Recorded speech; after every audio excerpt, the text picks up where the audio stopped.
Better Must Come is an excellent film that captures the role of politicians in the creation of garrisons and tribal warfare in Jamaica.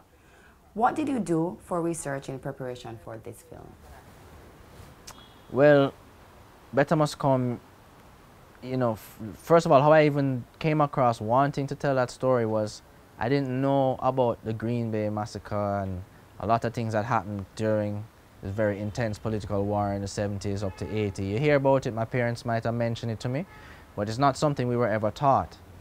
And if we're thinking about like Jamaica's post-colonial development, you could say that we were on a pretty good track until the 70s, and the Cold War came to our doorstep, played out in Jamaica, and you know, industries were destroyed, brain drain, you know, everything bad. You know, the country was destabilized, and I never was taught that in high school. In history class in high school, me had learned about some English war and some old thing that is of zero relevance to me. Meanwhile, I'm not finding out about when them, you know, destabilize bauxite industry and this and that and rate because we were supporting Cuba.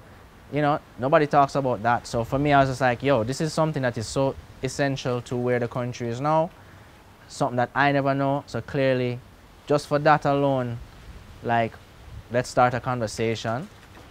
So I started to research what happened then. So I would go into the Gleaner archives actually, you know, which are online, and you can type in certain keywords, you know, political rally or Green Bay trial or whatever, and you'd get the newspaper pages that would give the articles. So I'd read the articles about specific things and I'd follow different rabbit holes.